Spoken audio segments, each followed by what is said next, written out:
I've just noticed Mick's hat. God, I'm having a July the 4th party, American theme. So I thought I'll wear it for you, Eddie. All right, mate. Well, I like that. It's 10:05 in the morning. We've got a Make America Great hat on. That's brilliant. So, podcast has been all right. Yeah, me and Andrew have been.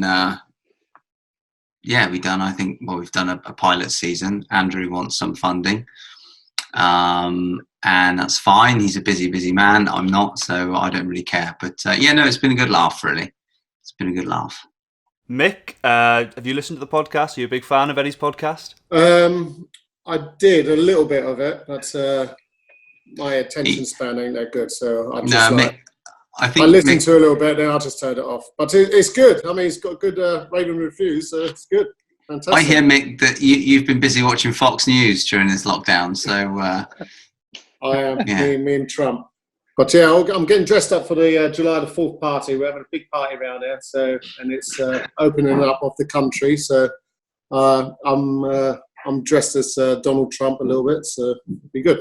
So what's it been like for you guys? Because Eddie came on and commented on your goatee. Do you guys speak much over lockdown, or it's quiet really? No, it's just every now and again we just said hello and that. But it's not much to say. Eddie's got his life. He's living his life with his family and dogs, and I've got all the builders around here, and all I'm doing is making tea and coffee and bacon sandwiches. I've noticed on Mick's appeared on Sky a few times actually, whether it was the Ryder Cup and Casey in his hole-in-one with Howler, or whether it was at the Masters with Costantino Rocca. Mick's been on TV quite a bit during this period, but he wouldn't be aware. I've probably seen Mick more on telly than I have on phone call during this period. But we've caught up a bit, like he said, just to check in and just to keep him somewhat up to date with my plans. Although I must say, I'm not even sure of my plans at the moment. So it's a bit of a weird position, I think, for us all to be in. Yes, someone sent me a picture actually of me in the background with Tiger Woods at the Masters when he won there, and there's a young me in the background, and my tongue's hanging out, and it looks like I'm licking his ear. It's quite good actually. So I have to show you when I go on tour, licking Tiger's ear. Yeah? I don't think many can say they've done that. I also don't think many can say that they've had quite a transformation that Eddie might have had over lockdown. Is it a bone broth diet, Eddie? Well, bone broth has been a big staple in the diet. It's basically the opposite of a vegan diet where you eat no vegetables and you just eat meat. Me and Jen have done it for about 4 months now. We've just begun to add in a bit of potato actually. So I'm really branching out, but no, it's been good. I'll be honest. It's been really good. What started as a little 2-week experiment turned into, I would say, just our way of eating now. So feel pretty good on it, and I like it. You're looking well, that's for sure. Wow, thanks. Yeah, I can't see that other chin now. I can see one. It's gone. The other chin's gone. So I did have Rob, the physio, around recently to do some testing, and he did notice I'd lost 8 centimeters around the waist. So that's not too bad. And after a period of time, the thing is the weight came off pretty quick. But I'm not interested in losing more weight. I want to just feel good now, and. Yeah, that's a shame. I can't fit into your handovers now. Do your clothes? Yeah, I've got a few there for you now, Mick. I must say, I've got a nice bag of stuff for you. So, goodies! I like clothes. It's good. By all accounts, Mick, you look after yourself too. Like I say, I did phone a friend. I used my option well. Called John Dempster, a long-time caddy, and now caddies for US Loughton. He said that you're quite good. Is it a breakfast caddy ball or something? It's seeds, manuka honey, and you mix it all together, and if you're good enough to you, or if he's nice to you, then he might be lucky enough to have one.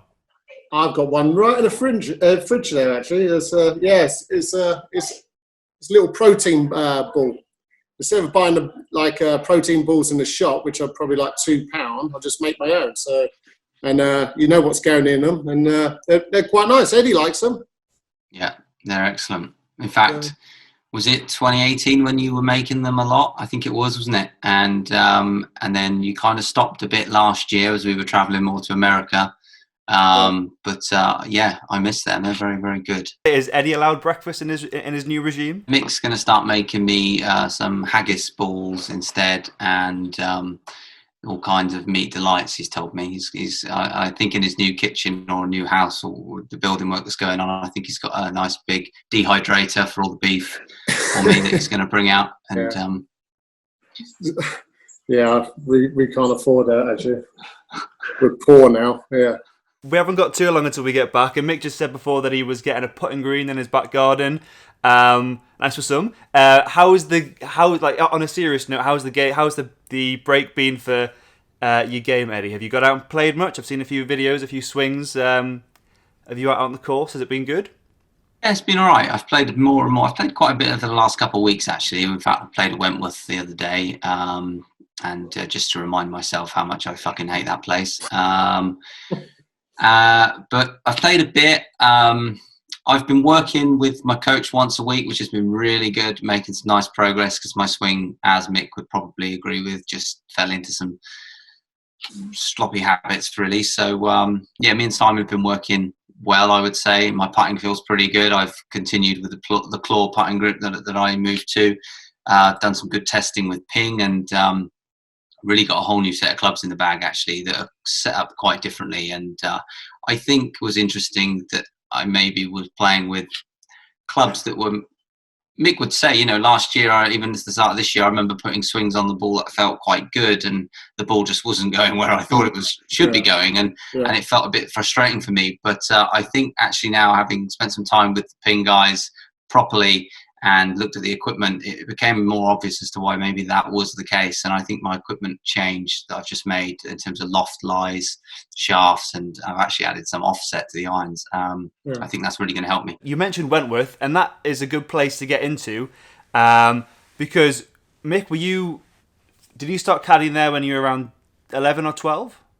I did, yeah, many moons ago. There was 7 of us who kind of were friends at Wentworth, and a few went on tour years ago, then the rest followed. So all the 7 of us went on tour together. A few have passed away, but a few of them are still caddying to this day. So great memories. Used to love the golf course, and many moons ago, the golf course used to be great, but even me walking around there now, I don't really enjoy it. So it's it's a shame. It's a shame with that plot of land there. So it's a lot better than it was probably 4 or 5 years ago. But it's just not the same. You know what I mean? 2006, I guess, was that your first win around there? Was that a special moment with David Howell? No, actually, there's a funny story actually, because I remember walking off the 18th with David Howell, and the cameras are there, and David Howell turns around to me in front of the cameras. He says, "How's this, Mick? You know what I mean? Walking around Wentworth for your first PGA championship. How's it feel?" And I just turned around to him and says, "Oh, I've won it before.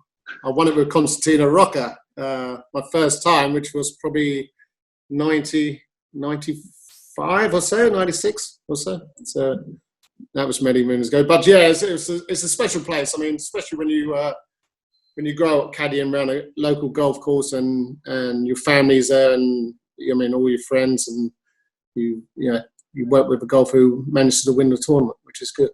So it's nice. And Eddie, your first appearance, I think I'm right, at Wentworth, was it 6th place you finished? Yeah, in my rookie year, 2013, came quite close to winning, but that was the firmest. That's the firmest I've ever played it, and progressively each year it seems to have gotten longer and softer, and I have done worse and worse. So I mean, it's a funny course for me, Wentworth. I'd go there with it's one of those courses I struggle to put away the memory. I've hit bad tee shots off a number of holes there, and they've kind of just, I step on some tees and all I can see are the bad ones I've hit, really. So there's a few tough shots out there for me. But, I like that course when it plays a bit firmer and a bit faster. I think you have to be more precise anyway, certainly into the greens, which, if I'm playing well, suits my game a bit more than, say, bombing it 300 yards off the tee. But, yeah, like Mick said, it's become a lot more of a slog. I will say that. It's a long, long course now. But, I always enjoy going there, if nothing else other than the Lindt chocolate balls. I was going to get on the chocolate. They're fantastic. Like, you just walk around that place and just massive balls containing thousands of Lindt chocolate balls just appear all over the place. So it's brilliant. One section that you have in your podcast, Eddie, and I'm going to spare you the Sam Torrance impression, but it's there's not many golfers called Alan. You choose a name, and then you got to name players you can think of with that name. I'm sure I'm sure Mick's familiar. But I was going to play a very one-sided game of that and go with there is many guys that Mick Doran's caddy for on tour. Can you name them? How many do you reckon you could reel off, Eddie, to try and impress Mick? Well, how many are there? You allowed to tell me that? I've got 1, 2, 3, 4, 5, 6, 7, 8. I've got 10. I'm not good at numbers, sorry, I have to count out loud. Okay, so I'll have a little quick guess. So Rocca, obviously one. David Howell. I guess myself, am I included in the 10? You are. That was a trick question, but you've stamped on me parade there. Yeah. Okay, well, that's a relief. Justin Rose. Did you caddy for Paul Casey, Mick? No. Would never. Okay. Oh, geez, I've only got through 4, so there's 6 more to go. Mick, you've definitely told me more stories. Shit. That's a sign of getting old. Robert Carlson? No. God. I'm not sure. I might have to call it a day at 4. That's bad, isn't it? You can call. I mean, I would. Luke Donald. No. This is silly. Luke Donald, Francesco Molinari. That's 6. But now I'm thinking I need to go probably further back. Older people. Who would you have caddied for at the Down Tour? Now there is someone you caddied for. I remember you telling me, for God's sake. I'm sure he's a European player. He's not coming to mind, I'm afraid. Go on, put me out of misery. We can call it a day and just say that Andrew Cotter would probably get more. But yeah, so Eddie Pepperell, correct. Luke Donald, Molinari, Costantino Rocca, Lee Westwood, Justin Rose, David Howell. I've got Darren Clark, Rickard Johnson, Brendan Steele, and you said he wouldn't carry for Paul Casey, but you would do for Thomas Bjorn. Yeah, I've done Thomas Bjorn. Camilo Fajagers. Mm-hmm. And Trevor Immerman. I said it right, didn't I? Trevor Immerman. I always used to struggle with that name. And my first job was with Alberto Benaghi. Remember him? The coach. Yeah. How long ago would that have been? 1988-ish? Yeah, that was, I started at 88, so it was probably around 90 or so. Yeah. There's a few. It's been nice. It's been a great journey. So, and I've been very fortunate to be offered. Roy Sabatini too. That didn't last long, that one. Soon sussed him out. Well, those names were trying to meander me to sort of what brought you two together, because I've seen you, on the golf course for quite a few years, walking the fairways, and always sort of wondered what brought these two guys together. How did it all come about? Well, Luke and I finished at the Scottish Open, which was, I think it was 2017, and we finished there. But I was living in America at the time, but I was transitioned back over to UK, and I was probably going to take the rest of the year off because I've never taken any time off from caddying, so it's always been travelling caddying, so kind of get a little sick of it. And I had 2 weeks off, and I got a text message, WhatsApp from Eddie. So I spoke to a man. I said, "Yeah, I'll go out there." Didn't really know Eddie, so I've heard of him, of course, but didn't really know him. And more or less the first week I worked for him, I think it was Denmark, And as a caddy, you can kind of sometimes see if the guy's got something special or not. And I kind of like saw Eddie as he had something in him, which, I mean, a lot of talent, and he was a lovely guy. Well, he is a lovely guy, and I thought I'd give it. Was a lovely guy, and I thought I'd give it a go. So, and we are where we are. So that was good. Yeah, I believed in him. Yeah, I guess you were a lovely guy then. We're a lovely guy. No, that's see, when I met Mick, he wasn't wearing "Make America Great Again" hats, but amazing how people change. The Mick's that's exactly right. I hadn't seen Mick around a great deal because Mick, was caddying mostly in the States and was caddying for like your Donalds of the world and your Molinaris, which obviously they're top players, and you just wouldn't see Mick around in Europe very much, or I hadn't during my time on tour up to that point. So when I was kind of really looking for a caddy in midway through 2017, there was a couple of guys, and I'd heard good things about Mick, and just thought I'd reach out. So that was it from my perspective, and then I think, thankfully, probably from Mick's perspective, after a really bad year in 2016 and a tough 2017 at the beginning, I was beginning to really play well late 2017 when Mick joined, and pretty soon after, when Mick joined me, I started playing really quite well, and we had a good end to the year, and then obviously 2018 even better. So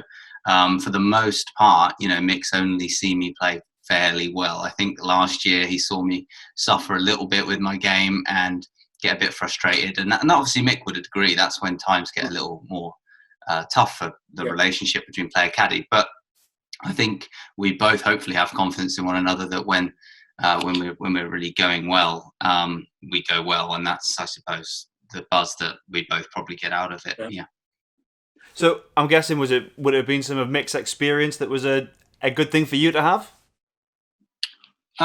Yes, listen, I come out on tour and really had Jamie Herbert caddy for me pretty much from the beginning to that period. So I'd spent 4 years or so with Jamie, and me and Jamie have been friends, forever, and we get on great. And I just felt, as I had a really bad period through 2016, I just felt that it was time for a bit of a shift at some point through into 2017. So, Mick obviously has brought on a huge amount of experience as a caddy, and his own personality type as well. They're all different. Caddies are all different. I personally don't think, you need to be one type of personality to be a great caddy. I see many different great caddies out there, whether it's someone who's very quiet like a Colin Byrne, or whether it's someone who is much more out there and gregarious like Mickey Donaghy, who caddies for Tyrrell.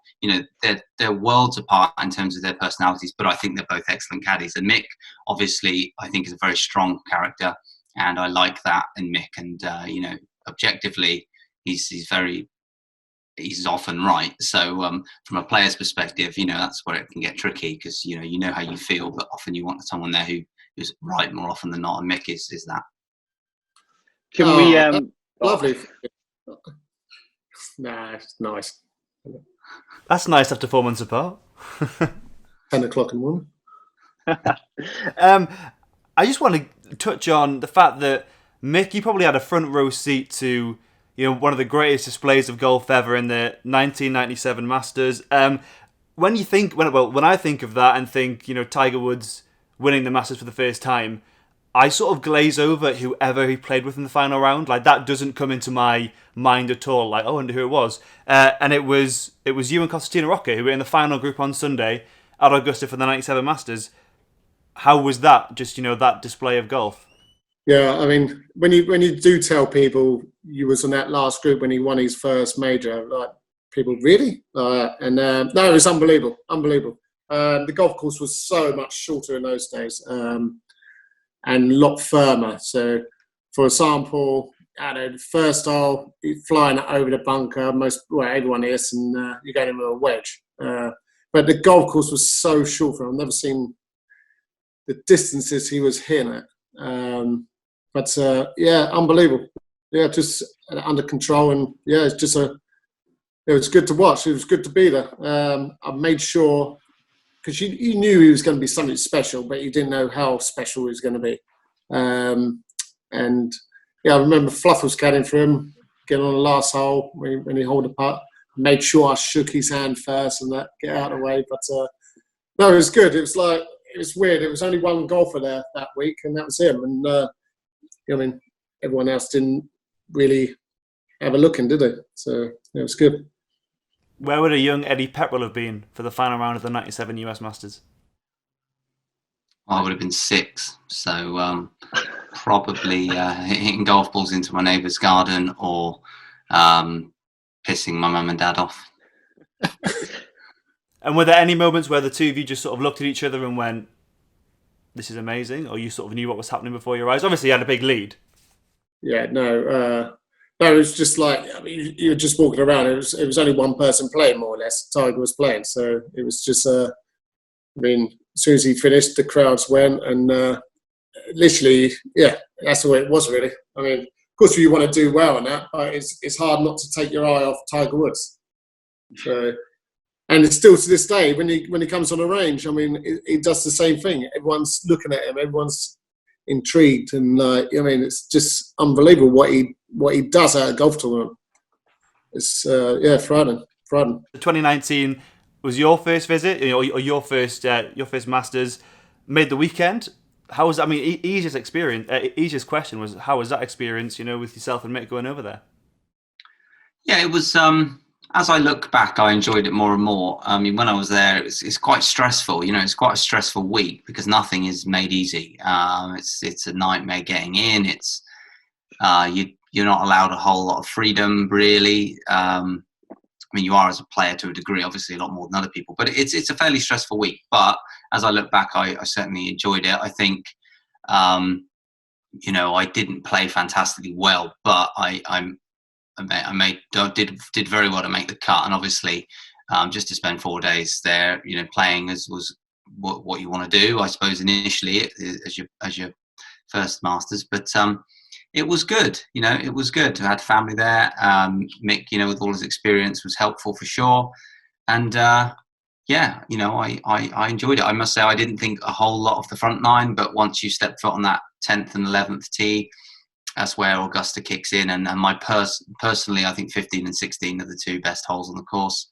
I absolutely love those two, and the more you play it, the more you love it. It's a bit like St Andrews, really, in that respect for me. I definitely think the with Augusta is so much better when it's played firm and fast, where you're using course management more. At the moment, last probably 4 years or so, it's just like flying at the flag and it's stopping straight away. So, but it'd be interesting this year with it being in, when's it? December? No, November. Yeah. Yeah, that'd be fantastic that time of year with the wind swirling and that. You'll see a proper beast of a golf course, I reckon. So, but it's a bit of a slog at the moment with it's driver everywhere, and it's just like it was. I must say, it was long. There's some long holes. Whether it's 5 is a long hole. You don't get a lot of run on the ball now, do you? But and I was surprised how slow it was. Obviously, I remember on the Sunday we played with Langer, didn't we, Mick? And I think I remember asking him how it compared to other years, and I think his response was something like it's 5 foot slower or something like that. And though it was still fast in places, I had a number of putts where I remember watching on television expecting it to be ridiculously fast, and it just wasn't. So I was expecting it to be faster, but I suppose it was the week after the ladies' event, and then they, probably left it a little easier, maybe, or slower for them. It was like the number 9th hole. It's like, I mean, if you're behind the flag, I've seen people putt it off the green and go down to the walkway, which is like another 40 yards. Now it just gets swallowed up by the fringe. So it's a lot different. Playing with Bernard Langer on a Sunday at Augusta must rate quite high up there, isn't it? I mean, obviously you would have had the is it Jeff Knox you would have had the pleasure of one day? Yeah, I was probably the most nervous I was all week was playing with Jeff Knox, because I thought if I don't beat this guy, I'm going to get it on Twitter. So he was really good. I was stunned at how good he was. And yeah, we had actually, when I think about it, we had great draws all week. I played with Schwartzel and Charles Howe the first 2 days, which was brilliant because obviously both very good players, and Charles Howe's a lovely guy. And then Jeff Knox, and then Bernard Langer with Rafa Cabrera on Sunday. So I had good draws, and Bernard was a proper player. He started well. I mean, it's just too long for him now, but great to play with someone like that, obviously. Good draws, and maybe the only bad draw, was it a bit of an issue with the rental house or something along the lines of that? Yeah, that wasn't good. Got sued eventually, but I the insurance finally, thankfully, took off my hands. Yeah, ridiculous, fucking Americans. Did someone clog up the toilet? I wasn't on the meat diet at this point, so it wasn't me. It was probably full of those hats that you're wearing. Yeah, exactly. Doing a U-turn back to Rocca, this time 1995, at the Open, the 25th time it was at St Andrews, needing a birdie on the 72nd hole. And Mick, can you take us through the sort of emotional journey from the duff chip into the Valley of Sin, and then that 65-foot putt in the hole to force a playoff? Yeah, I mean, before that, on this 17th, where he just knocked it onto the path over the green there, and I thought, he's got this is going to be real tough. He's got the putter out, he's putted it, and what we didn't see, or no one saw, there was a little stone in front of the ball. So it just generated topspin. So he made a par there, which was fantastic.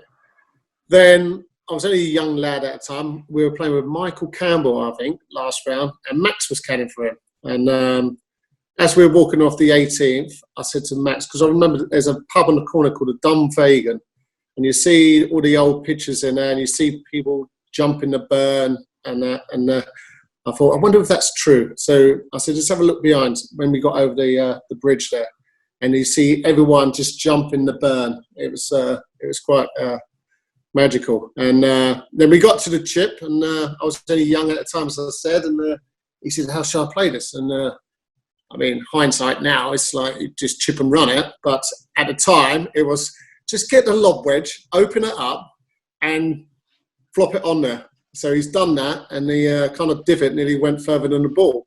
And I felt so sorry for him because he isn't the strongest putter, and he's down at the Valley of Sin now. So I'm thinking, oh, God, so sad. I mean, this is a 4-putt. I mean, good 3-putt. It's guaranteed 3-putt. That's what I thought. It could 4-putt.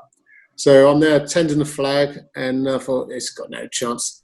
So as soon as he hits it, the ball at St Andrews, it kind of tracks it's like, it's not many big breaks on it. It's either just outside or pretty straight. So probably about 15 foot in, I thought, God, this is looking pretty good. It's good pace anyway. So, and then you can just see it just hover into the hole. As soon as it went in, I just looked around and saw the crowd it was just unbelievable.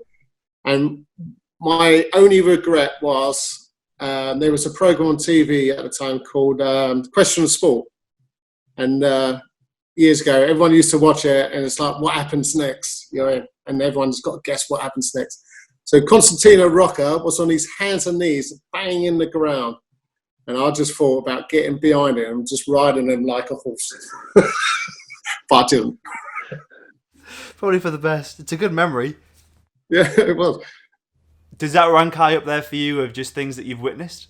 Yeah, it's unbelievable. It's as I say, it's being out with Tiger, Costantino Rocca. Yeah, it's fantastic. So, but the playoff, I mean, it was like Simon Sorgard, first tee. It was over and done with. It was a bit of a anti-climax, to tell you the truth. So, but it was good. It was good. Good fun. Lots of good memories. What are these stories like, Eddie? Did you get them during rounds and stuff, or do you like hearing about some of the old memories? Is it good for you? Yeah, of course it is. I mean, these are iconic moments in the sport. I will say I'm not much of a history buff when it comes to anything, but golf included. So, but it's always great. Mick's obviously got some great stories, as many of the caddies, and yeah, it's great when you meet these people as well. Like Rocca's a lovely man. I've met him once or twice, and he's always seemed extremely friendly. And there's just it's nice when you see some of these older guys, and it's good. I mean, you have your own memories, and I know that I could name quite a lot, but the one that sticks in my mind, 2018 at Carnoustie, and you just walking into the mixed zone and just having a phenomenal round, charging up the leaderboard and going, oh yeah, I was a little bit hungover. How was that Sunday at Carnoustie? How did that all work out? Yeah, that was really out of nowhere. I mean, that was that was the week after the Scottish where I'd come second, and it was the day after a bad finish. And I think I bogeyed maybe 2 of the last 3 on the Saturday, and I really felt that those bogeys cost me a chance to win the Open. And the frame of mind I was in, where I'd played last week, the week before as well, I was gutted because I really felt I could win the Open, and I was a bit frustrated. So, the Sunday was just a kind of, it'll be what it'll be. I'm looking forward to getting home, to be honest. And then, went and had a bottle of wine, and I was a bit hungover when I woke up, for sure. I mean, by the time I teed off at kind of 11 or 11:30, I wasn't too bad. But, I will say that it wasn't unusual for me to have a few drinks the night before any round, certainly in 2018. And, it just turned out to be a very good round of golf on the Sunday, playing with Phil. Me and Mick, we managed the ball well. I wasn't playing great, but I kept missing the bunkers and kept playing for that, and just played a kind of a good links round of golf in quite tough conditions as well. What was the final round score in the end? I think I shot 4 under, and I mean, the birdie I made up 17 was really the birdie of the day, because I leaked a 3-wood right off the tee, didn't hit a very good tee shot, although it was a very tough tee shot that day, because I think it was into out of the left. And you had to really hit quite a lot of club off that tee. So I hit 3-wood, leaked it up into the right semi from memory. And we must have had 240 or something to the pin, 250 even, I don't know. And Mick it was simple. It was just get the 3-wood back out and put a good golf swing on it. And I hit a great 3-wood to about 20 feet and then rolled the putt in. And that was the moment when that went in. And I thought, with the conditions the way it were, that was a big 3 to make and put me in a good spot. And for a while there, it really did look as though, oh my God, we could be in a playoff or something. But, it wasn't to be. Yeah, I mean, Eddie didn't see the course, but he's played it a million times. And bottom line is, did you play a few practice holes, Eddie? No, I didn't play any. You didn't play any? No, I'll tell you how difficult Mick's job was that week. I didn't turn up until the Tuesday evening, and I didn't play anything on the Wednesday. And I remember Mick just said to me, Eddie, it's ridiculously firm out there. Ridiculously firm. I was like, okay, yeah, it's firm. And I remember on the Thursday, Mick, I think we played the 5th hole, which is that short par 4. Right, with the bunkers up the right and the left. And I remember we were trying to hit it to like 230, 240 yards in between the 2 bunkers. And it was into breeze. And you said it's a 5-iron. And I was like, shut up. I said, there's no way I'm hitting a 5-iron. It's going to carry 190, 185, and you think it's going to get to 230, and you're like, it's a 5-iron. And it was a 5-iron. And Mick had a tough job that week, because the first round he had to persuade me, basically, this is ridiculously firm, and this is where you're hitting it. So Mick had his work cut out. No, the 3rd hole I was talking about is, which I don't like, the 3rd hole. That little pot bunker. Oh, yeah. Swallows you up all the time. And you get in there, it's like... Well, but that was like an 8-iron off that tee, if you remember, from memory. Yeah, it's just keeping out of the bunkers that week, wasn't it? And you've done a good job, fantastic job. Yeah. Tied for 5th place sounds like a fantastic job. I do want to get into a little bit, obviously, your guys' success, but just before that, I wanted if Mick could tell us a tale of Richard Johnson. Richard S. Johnson. Yeah, I've been saying it wrong. I think it's Ricard. I think it's Ricard as well. Is it? Oh, okay. Yeah. Well, I'll call it Nicky. Yeah, okay, there you go. Makes it easier. Anyway, he's Swedish. We can agree on that. And the 2008, I'll call it a miracle. Going into it was the US Bank Championship in Milwaukee, and going into that week, he had missed 8 cuts out of 11 starts. Had trouble keeping his card for a few years, and then you come on his bag for 1 week, and then he shoots rounds of 63, 67, 70, 64. And he wins. How do you think back to that? Because it was literally the 1 week that you were on his bag was the 1 week he's won one PGA Tour event in his career. There's a caddy in the States called Cubby. He's not caddy anymore. He used to caddy for Davis Love all the time. And every time he'd come over for the Open, we got drawn together. And me and him were sitting on this bench by the putting green. They had all the big screens on because it was like right opposite the Open Championship. And it was at Muirfield. It was pouring down with rain. And I'm sitting there with Cubby and I says, remember those times, Cubby, me and you, yeah, strolling the links at the Open Championships and that. And look at us now, Milwaukee. That's where we are. Look at us. Anyway, I can't remember much about that week, Ted. I mean, he played good. I mean, the field was all right, actually. The field was quite strong, being opposite another tournament. But yeah, it's, I think he had to par the last to win, what I remember, and which was a par 5. And yeah, it's just trying to.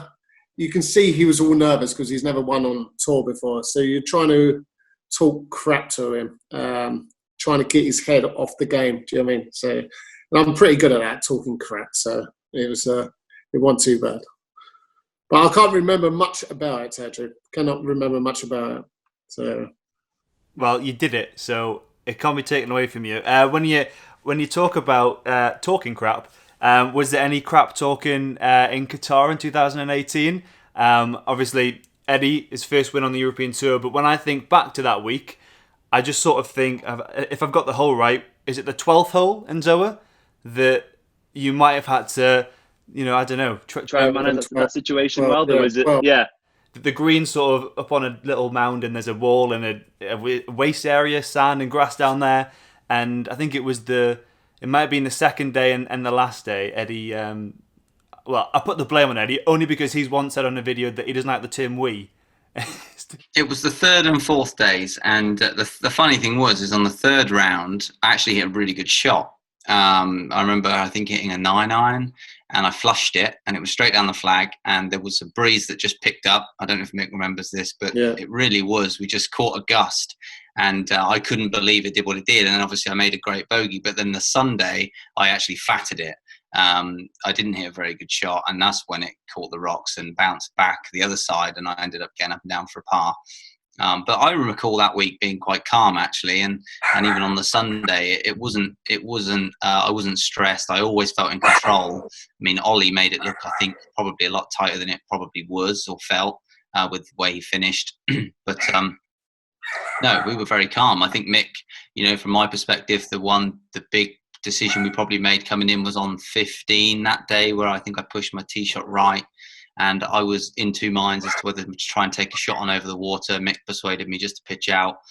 And that was the right decision in hindsight. And I think we did very well that day. Yeah. The chip in itself, though, you've mentioned you flushed a 9-iron and then it went short. And it was... Can you sort of describe the area down there? Because it's not nice at all. And it sort of took a few attempts. And it was a fantastic, chip in for bogey. But can you sort of explain what's down there? Well, it's kind of... you could get lucky and have quite a simple shot, or you could get unlucky. I mean, where my ball pitched all the way back to left me quite a tricky shot from memory. And the ball was, I had a bit of a funky stance and I had to really commit to the shot and I didn't quite. And then it went into a horrendous lie. And it was just a really tough shot and I didn't get it up. And then it went into a lovely lie and it was quite an easy shot. So, to come out of there with a 5 was, I suppose, in many ways a bonus. But the second shot was really a good shot. I mean, it wasn't like... it was all over the flag, wasn't it? It was. And I was flush. By and large, I kind of flushed my irons all week that week. So whenever I was in the fairway, I just felt so confident to go at every flag. So, I wasn't too fussed or flustered by what happened, really. And then, just sticking on Qatar, but jumping forward here to 2019, I just wanted to gauge both your reactions, player and caddy, of the situation where it was a playing partner that put 2 wrong scores down on the scorecard, and there was a bit of change trying to redo that. It ended up in, was it ETCA it ended up in? But how was the thought process from a player's point of view and a caddy's point of view when that all happened? Yeah, that was... I mean, Mike Lorenzo Vera was marking my card and he put 2 wrong scores down, which, I mean, it's uncommon to be fair, to make 2 errors, but it's not uncommon for a player to make 1 error on another player's scorecard. It happens all the time. The weird thing about this was that I picked up on it and changed it, but I just changed the wrong hole. I just changed the 16th box or 17th instead of 16th, one of the two. And that was why I was so frustrated, because listen, I've played tournaments in the past where I'm missing the cut and I don't give a monkeys if my card is wrong. I want to go home. But this wasn't one of those instances. I really wanted to play the second day, and although I'd had a frustrating finish, I really felt the way I was putting and the way I'd hit the ball in practice that I still could have had a great week that week. And I was just really frustrated and gutted what happened with the fact that I'd made the change and then made an error, and then there's no leeway with that with the rules. Now the rules are the rules. I mean, hey, I'm not going to complain about them, but I think when it was a very honest mistake, and why we're still punishing anybody for that, I don't really know. But hey, I mean, fucking hell, it's golf, isn't it? How about a caddy's point of view, Mick? I was having lunch at the time, to tell you the truth. So and I'll come in the clubhouse, and Eddie told me. I thought it was a bit of a wind up, but it wasn't. It was true. But it's. I mean, it shouldn't be like that these days, should it? I mean, in professional sport, it should be. Everyone knows what everyone's done, so. I mean, stuff like that. Yeah, it should be. You make the cut, don't you? So scorecard should be gone by now, I reckon. Let's go to a week though that had no blemishes really in the 2018 British Masters, and I think Eddie, you ended the week saying we can all die happy, and what a great week that was at Walton Heath, and I guess the best place for me to start. For you guys both to talk about is the Eagle 2 on the 10th hole. I mean, that was a proper British Sunday. Like rain, wind, it looked awful. And you hit a ridiculous shot, and it was amazing. That was a massive moment in me winning that tournament. Probably the moment, to be honest, because I was, Alex had a good front nine. I missed a short putt on 9, and my putting was really beginning to feel a little iffy, short range. So to make that 2 out of nowhere, on what was all of a sudden the 10th hole went from being quite an easy hole the first 3 days to an absolute brute of a hole. The final day, it was into the wind and it was wet, and I think people were hitting drivers 240 yards off that tee. So that was just a really good shot, and obviously for it to go in requires a bit of luck, but from memory it was just a 9-iron off the upslope in the rough from about 125 yards, and we were in between a wedge and a 9. I think we both agreed that the 9 was the club, and just hit a committed shot. And I hit my irons again that week very good. I hit some great iron shots, and that was a real turning point in the tournament. And that whole week I felt super calm. It was an interesting week because on the Wednesday I really struggled in the Pro-Am. And me and Mick were actually disagreeing about a few things, in terms of Mick's influence with club selection when it's really windy, because I'd felt that the week before I'd just gotten a few things wrong with the wind at the Dunhill. But then Mick, to be fair, said to me on the Wednesday evening, you need to get your ass on the range. You need to do your drills for an hour and a half, 2 hours, see Shanksy and sort it out. And we did that. And then I went out and led the tournament from start to finish. And talk about changing fortunes in 24 hours. I went from thinking I'm really struggling to I'm going to win this golf tournament, and I did. So, amazing really how golf, Mick would be more aware of that than me. I'm sure he's seen that so many times. I tell you, if you go back a week though, I think that's when it all started, wasn't it? Where we played Carnoustie at the Dunhill Links, and the 6-iron got tangled up somewhere, didn't it? Did I break it at Carnoustie? It was Carnoustie, wasn't it? Because when we had to travel to St Andrews for the last day, and you went into some pro shop and they sorted you out a new shaft, didn't they, for the 6-iron? That's exactly right. Yeah. Yeah, no, I can't remember exactly where I snapped the club, but I know. We played with one different shaft in the bag, and we get to the 11th par 3, St Andrews, and it was into the wind. It's a 6-iron. So we thought, well, give this a go. And as soon as Eddie hit this 6-iron, we both looked at each other and went, wow, how good is that? It's like the shaft was so good.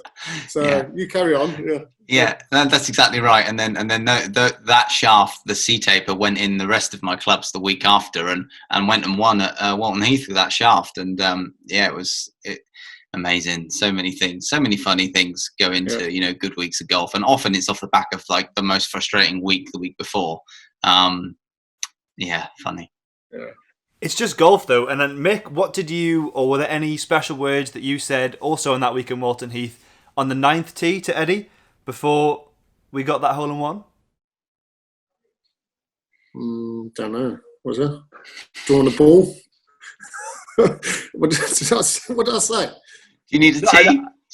I said, I'll tell you what, Eddie's mum was the saviour of that week though. She come out of the mitts. Yeah. She was good. She was good. So the mitts helped, didn't they? Well, what did I say on the tee? Well, I don't remember anything strange about that tee shot other than it was like, I bet it was about 200 yards or so. And the wind was out of the right. And Mick, by this point, we had known that the irons were coming on the wind basically wasn't touching the ball because there was such a strong, the shafts were so strong. And so Mick, I remember just like a knockdown 5-iron because it's going to penetrate the wind. And that's exactly what happened. And the ball came in quite hot. It wasn't like it floated up. It came in through the wind and then obviously on quite a flat flight. And then out of nowhere, it just pitched in. And we had no idea really. I had no idea what was going on, certainly, until everyone went mad. But it was like the whole week was. The golf course was unbelievable. It's like what I remember, the first 2 days it was quite firm. It was hardly any wind. It was t-shirts. It was beautiful. And I don't know if it's the last 2 days where we had 2 different types of wind and we had rain. We had all sorts. And the golf course was 2 different types of golf course, wasn't it? Really? Yeah. My favourite stat was May 2017. Eddie had no wins and was ranked 513th in the world. But it gets better because on October 2018, you had 2 wins and you were ranked 33rd in the world. You had your parents there that week in Walton Heath, so I'm guessing those celebrations were nice. But how about Mick? Did you both go back to the hotel? Was it how do you celebrate that when you realise the colossal rise that you've just made and the awesome, like you say, leading from start to finish? How did you guys celebrate that? Mick said to me on the 18th green, Ed, I'm going to leave the bag in the locker room. I'm bloody freezing and I need to get home. I was like, mate, that's absolutely fine. Get yourself home. It was so wet and cold. And I went and drank some wine. And ate some fruit and nut chocolate for that Justin Rose dropped off? Something like that. Is that where you sit, that fruit and nut is better than plain standard chocolate? Yeah. He that week he amended for his sins there that week. How about you, Mick? Fruit and nut or normal chocolate? I'm quite easy actually. Fruit and nut's good. I can't stop eating chocolate at the moment. Actually, ice cream at the moment. Ice cream. I've been eating a lot of ice cream, Magnums. This lockdown is like my diet has gone out the window. Fruit and nut's good. Fruit and nut, I'll tell you that. But it's got to be cold. It's got to be in the freezer. We're sticking with the British Masters just briefly, and this time I think it's 2019 at Hillside, and the traffic is really busy outside. Apparently it's really awful. And then, Mick, do you want to just take it away and talk about the fast track pass? Yeah, it wasn't Hillside. It was at Walton Heath. So same year that you won with Eddie? So I was staying 5 miles away from the course, and I think it was Wednesday, and it's the Pro-Am day, and it must have taken an hour to get in. So I got in, and I'm saying to a few of the caddies, how bad's the traffic? Hopefully they get it sorted, this. So I'm on the putting green. I think we're teeing off in the afternoon, and Ollie Briggs, who works for Beyond, who we played in the final day, he was there. And I had some friends wanting to come down for the first few days. So I said to Ollie, have you got any spare tickets available? He says, no, I've got some friends coming. So now I thought, because I like a little laugh with the caddies now, I thought I'd try them on. I says, what about you're gonna keep your fast track pass? He said, fast track pass, what's that? I said, it's the sticker what goes in the window. Because the traffic's that bad, what they're going to do is they're going to do another lane for the caddies and players if they see that pass. He said, where do I get that from? I said, in the tournament office. So anyway, I thought nothing of it. So we come in off the Pro-Am. I turned my phone on, it was buzzing. And there was Jan in the tournament office with Linda, who works there, with her hand in the air going, "You crazy." And anyway, bottom line is, everyone went into the office asking for a fast track pass. And it wasn't to be. So it was good. So all that was going on while you were trying to win a tournament, Eddie, as well. That's all right. Standard Mick, that makes me laugh. Is there a bit of excitement to get back competing or getting a European Tour bubble? I can't say I'm too excited about getting into a European Tour bubble, but I'm looking forward to playing some golf again. I'm not that excited about playing in front of no crowds. Even regardless of the tournament, I think if you remove crowds, it takes away most of what's great about being a sportsman. So it is what it is. I think we need to support the tour through these times. It's obviously very difficult, and the future's massive, very uncertain for the whole world, really. So it is what we just got to go there, try and do as best we can, and support the tour. And then I don't know how much I'll play. I won't play all of them, that's for sure, but I'll certainly play a few probably. And it'll be nice to play some golf, and hopefully come the end, as we move towards the end of the year, we can get back to some kind of normality with everything. But I am hearing conflicting reports. Yeah, tell me about it. How about some of the courses? Celtic Manor, the Belfry, Forest of Arden, Hanbury Manor. Is it one of those that, obviously close house, is there one of those that sticks out that you think, I actually want to turn up and play? Not in terms of the courses. I mean, I'll be honest. If I don't go to the USPGA, which is still a possibility if restrictions are removed, I'll play the first, the third, and the fifth week. Now, I don't even know which venues they are. In fact, I think they're Hanbury Manor would be one, and Celtic Manor would be the other. But listen, as far as I'm aware, they're all resort courses. I'm not. I haven't played the Belfry. I've played Celtic Manor once before, but I'm not overly worried about the venues. It's just a case of playing some golf, and I personally don't want to be stuck in hotels for too long. Plus, I don't know how I'm gonna get hold of my bone broth and my ribeye steak that I need, 4 times a day. So, Mick, have you thought how you're gonna work as a caddy pairing? Is it? Just thinking about it. Is it going to be hand sanitation? Is it going to be Eddie picking up the clubs and things like that? How do you see it? Reading on the few of the boys in America, like catching it. A few of the caddies, Ken Comboy and Ricky Elliott. So, but the thing is, we're going to be in the bubble. They're not in the bubble. Everything's open in America, so they go to Hilton Head. There's no crowds, but all the restaurants are open. So. And hearing rumours, one of the golfers had a party with 70 people turning up. So, bit crazy. But 2 weeks at Celtic Manor, God, that's going to be tough. That will be tough. We won't be doing 2 weeks at Celtic Manor, Mick. It'll be right. Imagine that in that hotel. Huh?